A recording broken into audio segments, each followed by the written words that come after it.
네, 안녕하세요. 김중호입니다. 김중호 부동산 TV 제 196회 방송을 시작하겠습니다.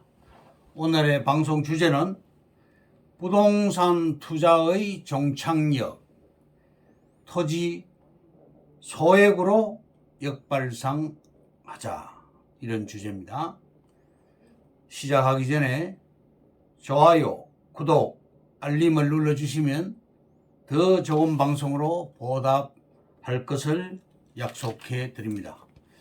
먼저 부동산 신정보를 전해드리겠습니다.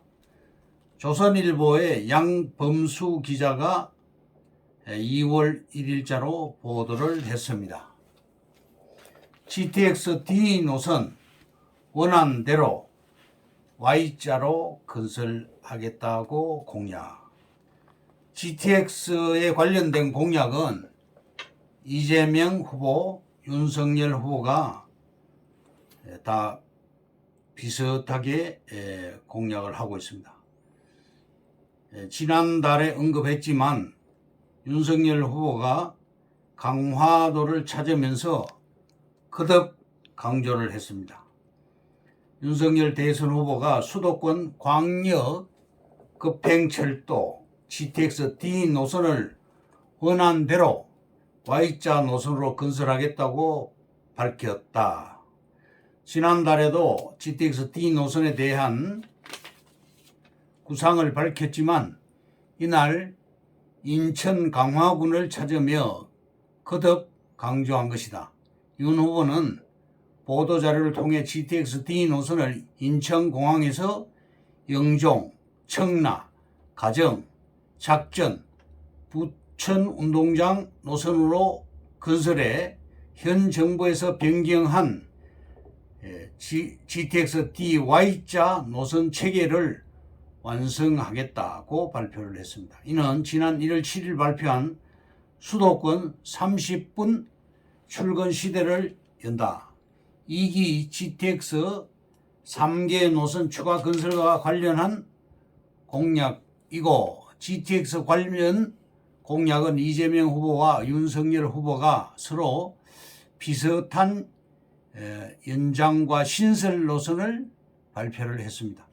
이날 공약한 D 노선은 김포에서 대장, 신림, 사당, 삼성, 하남, 팔당 라인을 기본으로 삼성에서 분기대, 삼성, 수서, 광주, 예주를 잇는 라인을 추가해 옆으로 눕힌 Y자 형태로 건설한다. 김포에서 팔당 구간은 신설하고 삼성에서 여주 구간은 신설 및 기존 경강선을 일부 활용할 예정이다.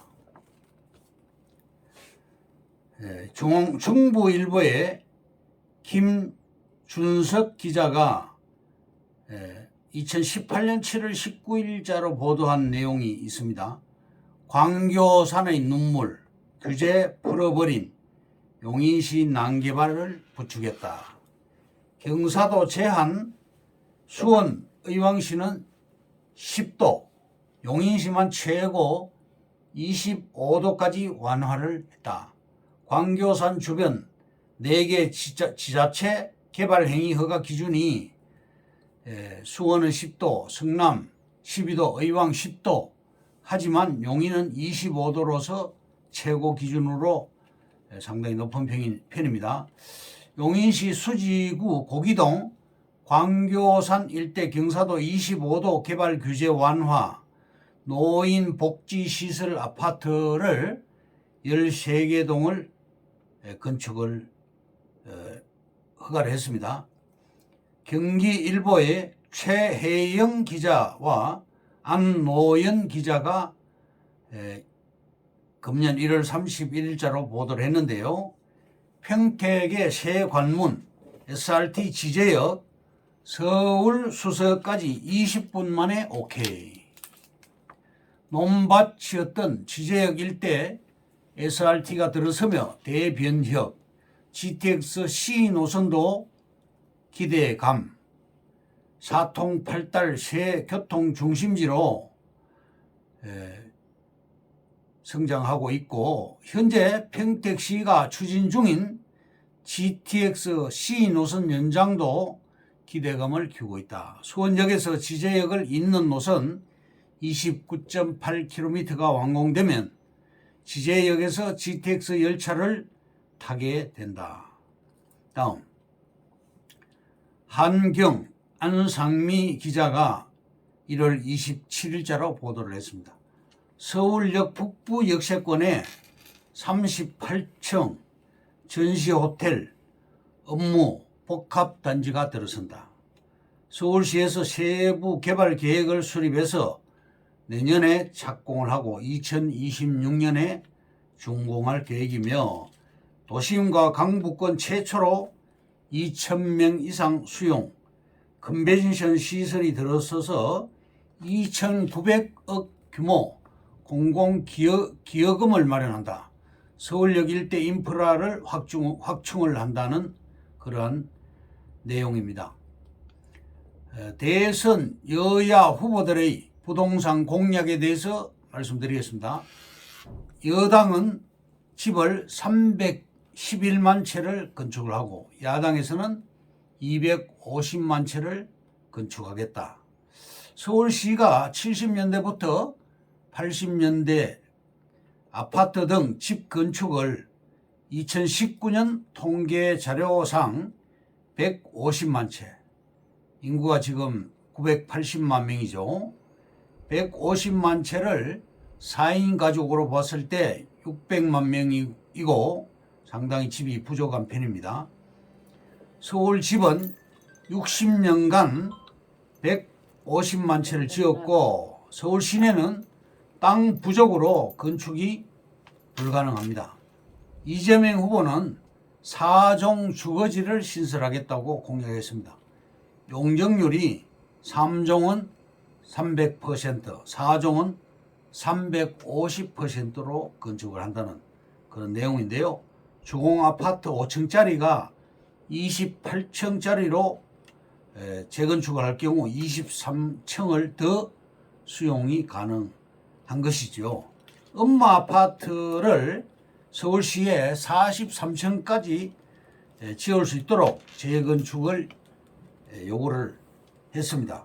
35층으로 재건축을 할 시 본인 자부담금이 8억 정도 더 부담을 해야 됩니다. 8억 분담금을 부담하기가 좀 불가능하지요. 따라서 이 경기도로 빠져나갈 수밖에 없습니다. 경기도에 있는 도시와 도시 사이에 있는 브릿지 땅을 개발을 해서 집을 추가로 지을 수가 있겠죠. 기반 시설, 즉 도로와 전철이 잘 되어 있는 신도시 주변 땅을 잘 활용해서 건축하게 됩니다. 과거에는 수용 방식이었으나 3기 신도시부터 선택사항입니다. 환지 또는 현금 보상을 해주는 것이고, 금년도에만 보상금이 32조가 풀립니다. 보상금을 받아서 땅으로 대토를 할 시에는 양도세가 없습니다. 환지 시에는 5배의 차익을 더 볼 수가 있습니다. 현금 보상을 받을 때는 평당 200에서 400만 원 정도 받게 되고, 그 대신 땅으로 받는 게 훨씬 더 유리한 것이죠. 서울 시내 아파트는 평당 약 5천만 원 수준으로 지금 분양을 하고 있습니다. 강북의 재건축 아파트는 평당 약 3,500만 원에 분양을 하고 있고요. 청년들의 주거를 해결할 목적으로 서울 시내 한 채당 10억 이상 부담을 해야 되는 것이죠. 급여를 모아서 5억 모으기 불가하죠. 여야 대선 후 공약을 실천하기, 여야 대선 후보들이 공약을 실천하기 위해서 그린벨트를 해제한 후 아파트를 건축할 수밖에 없는 것입니다. 용인 수지 고기동의 경우 3년 전 땅값에 대비해서 현재 6배 상승을 했습니다. 서분당 IC에서 3km 거리가 고기동이고 서울 3호선이 연장이 검토되고 있습니다. 신도시 개발 후보지로 고기동이 지금 대두되고 있습니다.